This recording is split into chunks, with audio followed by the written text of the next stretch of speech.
close till I get up. Time is barely. အားလုံးမင်္ဂလာပါဒီနေ့ကတော့ဟို fuel ရယ်ပေါ့ဒီလိုပဲကြောင်း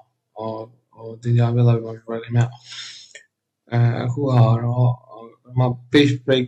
preview ပေါ့နော် page layout ကိုကျွန်တော်နော် page layout ဆိုတော့ပြောမလဲ header footer တက်ရန်အတွက် page layout ခေါင်းစဉ်ကိုပြရအောင်နော် header footer တက်မှဆိုတော့ဆိုရင်page layout ဆိုမှာ header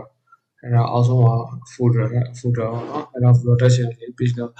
page layout ပဲထွက်ရှင်လို့ရှိရင် normal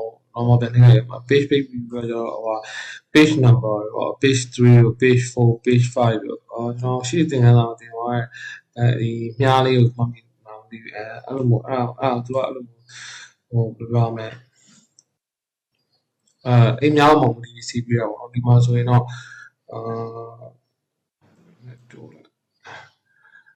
page 5မှာ page 1 page 2 page 3တော့များလေးတိုင်းကောင်းလို့ page 1ပြီးအောင်မှာ page 2 page 3 page 4 page 5 page 6 print ထုတ်တဲ့အခါမှာဒါတဖြည်းဖြည်းသိလာအောင်လေမှာဒီဘောင်းနဲ့တောက်လျှောက်ရေးမှာ page 2ထွက်မယ် page 3ထွက်မယ် page 3ထွက်မယ် page 4ထွက်မယ် page 5ထွက်မယ် page ဆိုတာ print ထုတ်တဲ့အခါမှာလဲအသုံးဝင်တာပေါ့နော်ပြီးရင် normal ပြပြောင်းလိုက်မယ် grid line ကတော့ကျွန်တော်ပြပြပါပြီ grid line ကဒီအကွက်တွေပြောက်တယ်အကွက်တွေပြောက်သွားပြီgrid line နောက်တစ်ခု formula bar ဖြောက်တာဒါ formula bar ဖြောက်လိုက်လို့ရတယ်ပြီးရင်ပြန်တက်လိုက်ရတယ်နောက်တစ်ခုကအရေးကြီးတဲ့ဟာတစ်ခုကကျတော့ free paints ပေါ့ free paints ကကျွန်တော်ဒီမှာပထမဆုံးတစ်ခုကျွန်တော်ဒီလိုသွားလို့ရှိအောင်အပေါ်ခေါင်းစဉ်က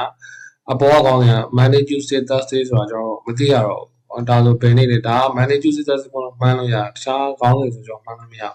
အဲ့ဒါကိုကျွန်တော်ခေါင်းစဉ်မှာလိုက်ပါလာအောင်လုပ်ဆိုရင်ဒီဟာကိုပထမဆုံးဟာကျွန်တော်အဲ့မှာ select ပေးလိုက်တယ် select ပေးပြီးတော့ free paint top row ရေးလိုက်တယ်အဲ့ဆိုရင်ကျွန်တော်ဥပမာထားကြည့်ဒီမှာ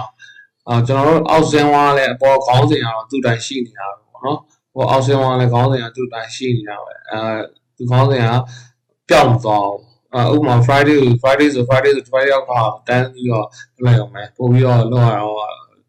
တော့လွယ်ကူသွားတာပေါ့နော်အဲ့ဒါကိုကျွန်တော်တန်းထားလိုက်တော့မယ်နောက်တစ်ခုကကြတော့range on ကြတော့ကျွန်တော်ဖွင့်ထားတဲ့ Excel file ကိုကျွန်တော်ဒီမှာ3 file ဖွင့်ထားတယ် range on အဲ့အားလုံးကိုစီးပေးတာပေါ့နော် range on vertical okay range on Excel file 3ခုပေါ်လာပြီ range on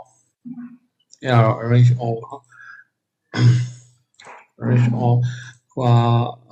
ပြီးတော့ height တို့ဘာလို့ဒါဖွက်တာပေါ့နော် height တို့ဘာလို့ဒီမပြတော့မြင်အောင်ဖွက်လိုက်တဲ့ဟာပေါ့view တွေဘက်မှာတော့သိမရှိဘူးအဲ့လောက်ပဲရှိတယ်